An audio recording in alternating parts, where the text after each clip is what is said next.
Laissez-moi vous présenter nos excuses.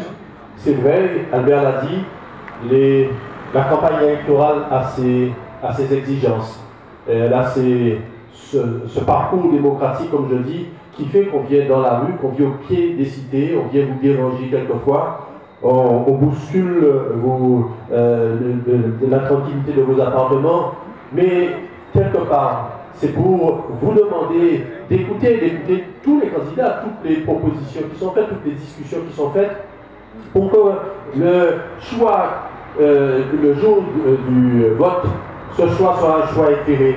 Et ne prenons pas ça sur le mauvais côté, parce que c'est le jour où il n'y a plus de démocratie. C'est le jour où il n'y a plus cette possibilité pour tous d'aller auprès, dans tous les quartiers, dans toutes les campagnes, dans toutes les villes, pour pouvoir mener cette vie électorale. C'est ce jour-là que le pays diminue, c'est ce jour-là que les populations sont sous l'oppression. Donc, cette partie de notre campagne nous amène ce soir à vous déranger fort tard parce qu'il y a eu plusieurs conférences. Mais chacun a tenu à apporter son témoignage et je souhaite apporter le mien. Contrairement à ce que vous avez pu entendre, je ne reprendrai pas forcément les arguments qui ont été dits sur ce même micro il y a quelques instants. Je pense qu'effectivement, l'adversaire de Marcel, en l'occurrence Georges, a des qualités, qu'il aurait pu être effectivement un candidat pouvant porter les couleurs d'une gauche unie, d'une municipalité unie, sur la base de partage des compétences, de partage des pouvoirs, de partage des tâches à accomplir. C'est le sens de l'ouverture que nous avons voulu avoir l'année dernière, en demandant à ce que des hommes et des femmes politiques qui nous avaient combattus, qui m'avaient combattu moi, Jacques Bambou, en pensant que je n'étais peut-être pas le meilleur pour pouvoir conduire les affaires de la ville, mais que je pensais être tout à fait en phase avec une volonté de servir notre ville, Pointe-à-Pitre. Eh bien, cette volonté d'ouverture, nous l'avons faite et nous avons pensé, l'ayant fait, que chacun se mettrait, si on peut dire ça comme ça, dans son casier pour que tout le monde travaille en même temps pour la ville de Pointe-à-Pitre et quel que soit le territoire, quel que soit le quartier et au-delà pour l'ensemble de la Guadeloupe. Voilà comment nous avons constitué une liste d'union l'année dernière. Et dès le départ, il était très clair, et nous l'avons dit, que dans la démarche de la réforme territoriale, qui conduit à ce que la ville de Pointe-à-Pitre n'ait plus qu'un seul canton, et qu'il ne puisse pas y avoir deux hommes pour représenter ce canton, mais que c'est obligatoirement un homme et une femme, il fallait que deux hommes s'effacent. Et moi, Jacques Bambou, maire de la ville, conseiller général jusqu'à dimanche du premier canton, j'ai accepté de me retirer. Et nous avons dit très clairement qu'entre les deux autres conseillers, fussent-ils de la même liste, le seul que nous pouvions soutenir, c'est celui présenté par le premier parti qui soutient notre liste depuis des années, celui que nous n'avons jamais quitté, le Parti progressiste démocratique guadeloupéen. C'est ainsi que tout naturellement, la candidature de Marcel Sigiscard s'est imposée. Il n'y a là ni combine, ni le fait qu'on puisse haïr celui-ci ou celui-là. Comment voulez-vous que j'ai ni de la haine, ni de la rancœur vis-à-vis de quelqu'un qui est mon proche, qui est un parent, vis-à-vis de lequel j'ai l'affection, et vous savez comment nos familles sont impliquées. Mais je ne mélange pas l'affectif avec le politique.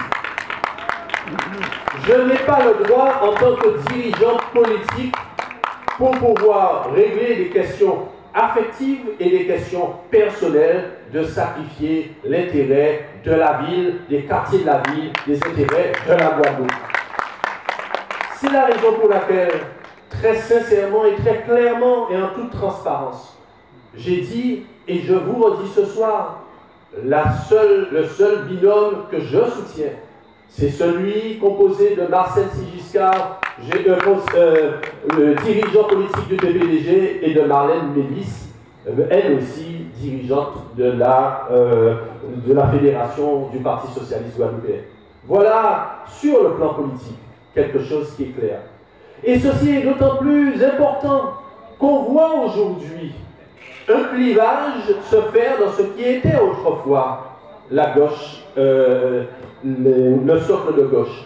Nous avons mené depuis le début des années 2000, concrétisé à partir de 2003, nous avons mené tous les combats politiques en Guadeloupe sur les deux assemblées et sur les questions des législatives comme sur les questions des présidentielles, sur la base de partis ayant des différences d'appréciation, mais des partis qui soient d'accord sur l'essentiel. Et c'est sur cet essentiel-là que nous avons constitué une majorité au Conseil régional et une majorité au Conseil général. Eh bien, les événements politiques, et ce n'est pas moi qui les conduis, ces événements politiques, font qu'aujourd'hui, nous n'allons plus vers cette même alliance.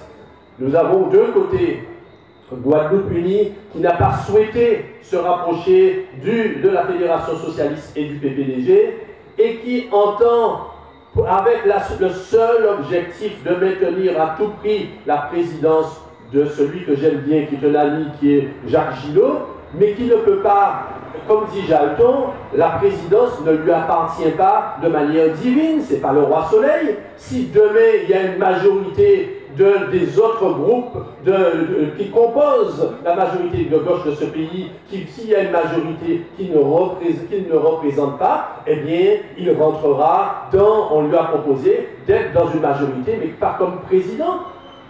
Parce que je rappelle que Guadeloupe Unie dirige le Conseil général depuis presque 30 ans, aux 3 années d'exception près de la présidence de Marcelin Lubet. Voilà la réalité.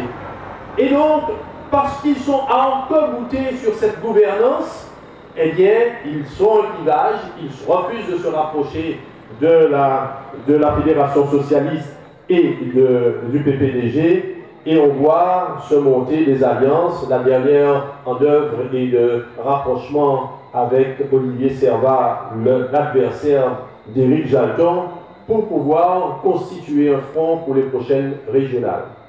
Eh bien, là, il y a un risque politique. Et nous assumons notre position, qui est de dire que le meilleur choix pour la Guadeloupe aujourd'hui, quelles que soient les différences que nous pouvons avoir, et quand il y a des différences, il faut les mettre sur le tapis devant la population, mais quand il y a la confiance, et aujourd'hui il y a la confiance entre le PPDG et la Fédération du Parti socialiste, eh bien, quand il y a cela et qu'il y a la transparence vis-à-vis de la population, eh bien, c'est ce qui assure la meilleure vision politique pour le pays Guadeloupe et pour chacun de ses cantons. C'est la raison pour laquelle nous sommes ensemble. Et ce n'est pas autre chose, ce n'est pas pour haïr celui-ci ou celui-là. Ça, c'est le premier point. Le deuxième point que je voulais vous dire, et je regrette, je le dis très sincèrement à certains de mes camarades qui se sont exprimés tout à l'heure, qu'en réaction à ce qui les irrite et qui a été dit par nos adversaires, qu'ils reprennent le fait que ce quartier, il a été moins abandonné et qu'on en fasse le reproche à Georges. Non, ce n'est pas doublement pas juste. Le quartier n'est pas abandonné. Le quartier, votre quartier est un quartier en parfaite transformation, en profonde restructuration. Le choix politique a été fait avec vous, population. Et je me rappelle, quand j'étais un simple conseiller municipal, venir d'ailleurs en compagnie de Georges, mais autour de Henri Bango de Géniès, dans la salle de l'école qui est derrière, où nous avons discuté avec la population en disant, le choix de la transformation, c'est soit de faire comme ça avait été fait sur l'Oricis, qu'on passe au bulldozer, on rase tout le monde et les populations qui sont là, on les envoie à Lens-Bertrand, n'importe où, en dehors de la Guadeloupe, et on reconstruit, soit on restructure ce quartier-là sur la base de ce qui fait son identité, c'est-à-dire ses cours arrière, ses ruelles. Et nous avons décidé de faire cela. Et à ce moment-là, l'outil a été celui de la RHI, c'est-à-dire de la résorption de l'habitat insalubre.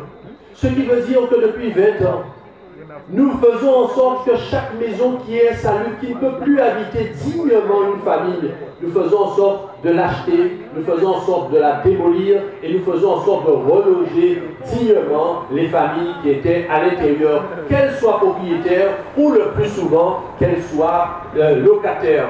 Et c'est la raison pour laquelle vous avez dans ce quartier qui était extrêmement dense. Regardez une photo d'il y a quelques années, il n'y avait que des cases les unes à côté des autres. Et bien aujourd'hui, oui, vous voyez des friches, oui, ça vous paraît laid, oui, vous aimeriez que ça ait déjà changé, mais ça veut dire qu'à chacune de ces friches, chacun de ces morceaux d'herbe que vous voyez en face, c'était une maison insalubre que nous avons achetée, que nous avons détruite. Et sur cet emplacement, nous allons reconstruire pas à pas des logements dignes, des résidences comme celle qui se construit à côté avec 35 logements, des logements, des parkings, des espaces économiques, justement pour permettre qu'il n'y ait pas qu'une seule ou deux entreprises comme celle de capitonnage à côté, mais qu'il puisse y en avoir 4, 5, 6 et qu'il y ait un petit peu plus d'emplois dans ce quartier. C'est un travail de longue haleine, c'est un travail qui fait que le visage du quartier n'a pas encore complètement chaviré. Mais on ne peut pas dire, vous qui habitez ici, chers habitants, que vous ne voyez pas tous les jours les efforts qui sont faits sur ce quartier. Vous ne pouvez pas dire que nous avons construit au bout de cette rue du Chemin Neuf la résidence Péricarpet avec le caractère aussi typique qu'elle peut avoir et qui absorbe 56 familles qui étaient dans des cases, qui étaient sur des matelas ici dans ces ruelles. Vous ne pouvez pas dire que nous ne transformons pas l'îlot Cipollin qui est à côté, où nous avons choisi de faire des 33 appartements en R+2 pour permettre que l'architecture de la résidence Cipollin puisse diminuer d'un cran en hauteur et qu'on puisse aller sur l'autre îlot qui est celui près du gaz, sur des petites maisonnettes de R+1 accessibles à la propriété pour les familles sociales, parce qu'on sait bien que la première étape qui a été la nôtre, de mettre des gens, des familles du quartier dans des appartements, dans les cités qu'on a construites, ces loyers sont encore trop hauts et il nous faut arriver sur les îlots qui sont ceux-là à construire non pas des grosses unités qui coûtent relativement cher, mais de petites unités où les familles qui ont vécu ici puissent revenir, puissent s'y retrouver. Voilà pourquoi notre démarche est une démarche progressive. C'est une démarche qui n'est pas d'un coup de baguette magique, on passe au bulldozer et on remplace tout, mais que nous avançons. Et ce choix-là, nous l'avons fait ensemble avec vous, population. Alors c'est vrai que ça a été dur, en particulier pour les familles qui sont dans la résidence Cipollin, parce que cette résidence, elle a été construite avant que le quartier ait été transformé, et en espérant que justement que ça irait encore plus vite, qu'il pourrait déjà y avoir des grandes allées, des grandes avenues, des grands lieux de promenade. Mais nous arrivons au stade où ça commence à se faire sentir. Et l'autre axe de cette action, ça a été Darboussier. Et vous connaissez l'histoire de Darboussier. Vous connaissez les conditions dans lesquelles la ville de Pointe-à-Pitre, le maire Henri Bangou, avec à l'époque l'aide du sous-préfet Thierry Lelay, et contre l'action soutenue de Mme Michel Chevry, alors présidente du conseil général régional, eh bien, c'est dans des conditions difficiles que la mairie est devenue à acheter la friche d'Arboussier pour plus de 13 ou 14 millions de l'époque. Eh bien, une fois qu'on l'a eu, on a monté des projets, mais sans le sou dans la poche. On a commencé à prévoir comment on mettrait ici un cinéma, ici des commerces pour pouvoir recréer la dynamique. On a tous envie rapidement de faire en sorte qu'il y ait un bord de mer comme à l'Olysis. Mais qu'est-ce qui nous a permis d'accélérer ce mouvement? Qu'est-ce qui nous permet aujourd'hui de vous dire, oui, dès le mois prochain, vous allez, vous, Pointois, et les premiers des Pointois dans ce quartier, avoir la fierté d'être dans les endroits les plus beaux de la Guadeloupe, dans le bord de mer, pour aller vous promener, pour aller retrouver l'ensemble de la population, avec une place plus grande que la place de la Victoire, qui va devenir un nouveau centre de la vie, de rencontre de la Guadeloupe et des Pointois, dans votre quartier, donc chez vous. Qui a permis de cette accélération de l'histoire et du mouvement? C'est le président de région Victorin Nouvelle avec son projet de Mémorial Act. C'est la raison pour laquelle, dès lors que nous avons pris la mesure de ce projet, dès lors que nous avons vu ce potentiel pour le quartier, nous avons dit banco, et la ville de Pointe-à-Pitre, après avoir aussi durement acheté la friche d'Arboussier, accepté de rendre l'espace nécessaire pour la construction du mémorial à la région par une délibération qui se fera dans les semaines qui viennent. Voilà notre participation à un projet qui est essentiel. qui est tellement essentiel que dans 1 mois et 5 jours, même dans 1 mois et 15 jours plus exactement, vous aurez ici 3 chefs d'État africains, 21 chefs d'État et de gouvernement de la Caraïbe, des ministres de la France, des personnalités du monde entier, des gens de l'ONU, des gens de l'Europe qui viendront voir ce qui a été fait dans votre quartier parce que c'est un point incontournable aujourd'hui. Il peut y avoir de la discussion sur la question de la mémoire. Quelle est la meilleure façon de la rendre, de la restituer ou pas? Est-ce qu'il faut parler d'esclavage ou est-ce qu'il ne faut pas en parler? Mais ce qui est incontournable aujourd'hui, c'est qu'il a été construit chez vous, dans votre quartier, l'un des plus beaux lieux de mémoire, de recueil, de rencontres, de promenades au monde. Et nous allons continuer de construire autour l'aménagement pour faire en sorte que depuis les carrières qui est derrière, les mangroves qui est derrière, depuis la résidence Cipollin jusqu'à la mer, eh bien, il y ait des rues qui soient structurées, qu'il y ait de nouveaux immeubles qui se mettent en place. Oui, ça prend du temps, mais nous le faisons de manière structurée. Et je suis fier. J'aime ce quartier, même si je n'en ai pas été le conseiller général, parce qu'à l'époque, au début des années 2000, eh bien, il y a eu 3 gamins, 3 jeunes hommes en politique, qui étaient Marcel Sigisca, Georges Médin et moi-même, qui avons décidé de prendre la relève. Et puis chacun a pris le territoire d'un canton, chacun a été travaillé là où il se sentait plus à l'aise, là où il avait le plus d'affinité, là où il avait plus de famille. Nous l'avons fait, et chacun a respecté le quartier de l'autre. Je ne suis pas venu vous voir personnellement faire du porte-à-porte tout le temps, sauf quand c'était pour la mairie, parce que j'estimais que c'était un territoire qui était labouré par un autre, et je n'ai aucun problème avec cela. Mais même dans cette bataille, nous avons décidé de faire en sorte que l'ensemble de ce quartier se transforme. Alors, je suis malheureux, c'est vrai. Je suis malheureux que les gens qui sont dans ma majorité municipale, avec lesquels je suis venu vous voir l'année dernière en toute franchise, venir vous dire aujourd'hui que ce qui est fait à l'Oricis, c'est des paillettes, et ce qui est fait ici, c'est rien du tout, qu'on n'aurait pas changé la lumière.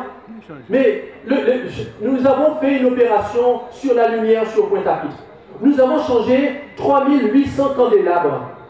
Pour être sûr qu'on ne dise pas que c'est le centre-ville qui serait géré avant, nous avons fait une programmation pour qu'il y ait quelques mois de travaux sur l'Oricis, suivi de quelques mois de travaux ici, puis suivi de quelques mois de travaux sur la rue Frémaux. Et on a fini par le centre-ville pour justement indiquer à la population que les quartiers périphériques comme ceux-là étaient au cœur du dispositif. Et l'éclairage qui est ici est l'un des plus modernes qui existe aujourd'hui. Alors, faire semblant de ne pas voir, c'est ne pas aimer le quartier. Lorsqu'on voit les candélabres qui vont vers l'école, ce sont les mêmes candélabres qu'il y a dans toutes les rues de la ville de Pointe-à-Pitre. Ce sont les plus modernes. Et ces candélabres-là, toutes les villes de la Guadeloupe, nos amis de la Désirade nous disent, si vous n'en avez pas, banouille. Voilà, nous n'avons jamais négligé l'évolution de ce quartier. Nous aimons ce quartier. Nous avons de l'ambition pour ce quartier. Et je dis à tout le monde, je dis dans tous les interviews, le futur de Pointe-à-Pitre, l'endroit où on aura plaisir à rentrer et à sortir, ce ne sera pas forcément l'Oricis qui est un quartier que j'aime beaucoup également. Ce ne sera pas le centre-ville qui a son caractère historique. C'est ce quartier sud-est, avec Damboussier, avec la nouvelle route départementale pour laquelle je me suis personnellement battu et qui est en train de s'achever, avec le tram qu'on mettra un jour, et avec ces rues, les Cours-Amia, les îlots, qui vont être progressivement transformés. Alors oui, il faut rappeler, avant de terminer, que ce quartier est un quartier multiracial, que c'est un quartier multiconfessionnel, que c'est un quartier où des religions différentes s'expriment,